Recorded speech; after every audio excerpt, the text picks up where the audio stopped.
അഭിമാനത്തോടെ തല ഉയർത്തി നോക്കാം. തലയെടുപ്പോടെ നമുക്ക് മുകളിലൂടെ കുതിച്ചു പായുന്നതാണ് ഇന്ത്യൻ വ്യോമസേനയുടെ ഭാഗമാകാൻ പോകുന്ന ചുണക്കുട്ടികൾ. രാജ്യത്തിന്റെ പ്രശസ്തി വാനോളം ഉയർത്തിക്കൊണ്ട് തിരമ്പി വരുന്ന പോരാളികളുടെ വാർത്ത ഞാൻ വിശദമാക്കാം. പ്രിയ പ്രേക്ഷകർക്ക് പേജ് റോഡിലേക്ക് സ്വാഗതം. ഇന്ത്യ കരുത്തുറ്റ നീക്കത്തിലാണ്. ഓരോ ദിവസവും ഇന്ത്യയുടെ വളർച്ച വാനോളം ഉയരുകയാണ്. ഇന്ത്യയുടെ വ്യോമശക്തിയിൽ വലിയൊരു വർധനവെടുത്തു കാണിച്ചുകൊണ്ട് നമ്മുടെ ഹീറോയുടെ മാസ് എൻട്രിയാണ് ഇപ്പോൾ നടന്നിരിക്കുന്നത്. ഞാൻ ഹീറോ എന്ന് വിശേഷിപ്പിച്ചത് മറ്റൊന്നിനെയുമല്ല, നമ്മുടെ ഇന്ത്യൻ സൈന്യത്തിനായി അമേരിക്കയിൽ നിന്നും എത്തിയ അതിനൂതനമായ AH-64 അപ്പാച്ചെ ആക്രമണ ഹെലികോപ്റ്ററുകളെ കുറിച്ചാണ് പറയുന്നത്. 3 അപ്പാച്ചെ ഹെലികോപ്റ്ററുകൾ അടങ്ങുന്ന ആദ്യ ബാച്ചാണ് ഇപ്പോൾ നമ്മുടെ രാജ്യം ഏറ്റെടുത്തിരിക്കുന്നത്. നേരത്തെ ന്യൂഡൽഹിക്കടുത്തുള്ള ഹിൻഡൻ എയർബേസിൽ ആന്റോനോ 124 ട്രാൻസ്പോർട്ട് എയർക്രാഫ്റ്റിൽ നമ്മുടെ ഭാരതത്തിലേക്ക് ഒരു സിനിമ സ്റ്റൈൽ എൻട്രി ആയിരുന്നു അപ്പാച്ചെ ഹെലികോപ്റ്ററുകൾക്ക് ലഭിച്ചത്. ഇനി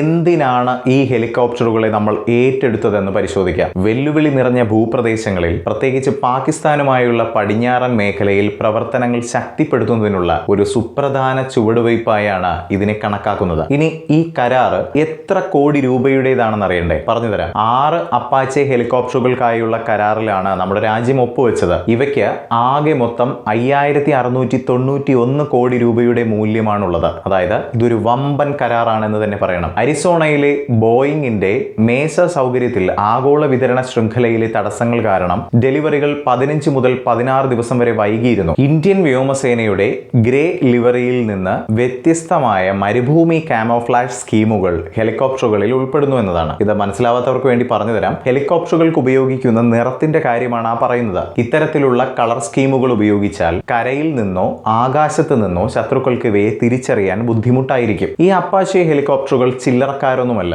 ഹെൽഫയർ ലോങ് ബോ എയർ ടു എയർ മിസൈലുകൾ, സ്റ്റിങ്ങർ എയർ ടു എയർ മിസൈലുകൾ, റോക്കറ്റുകൾ, ഒരു ചിൻ മൗണ്ടഡ് മെഷീൻ ഗൺ എന്നിവയുൾപ്പെടെയുള്ള ഒട്ടേറെ സവിശേഷതകളാണ് ഇവയിൽ കോർത്തിണക്കിയിരിക്കുന്നത്. എന്തായാലും രാജ്യം അഭിമാനത്തോടെ തല ഉയർത്തി നിൽക്കുന്ന ഒരു സമയം തന്നെയാണിത്. ഇന്ത്യയുടെ വ്യോമയാന മേഖല അടക്കി ഭരിക്കാൻ എത്തിയിരിക്കുകയാണ് അപ്പാച്ചെ ഹെലികോപ്റ്ററുകൾ.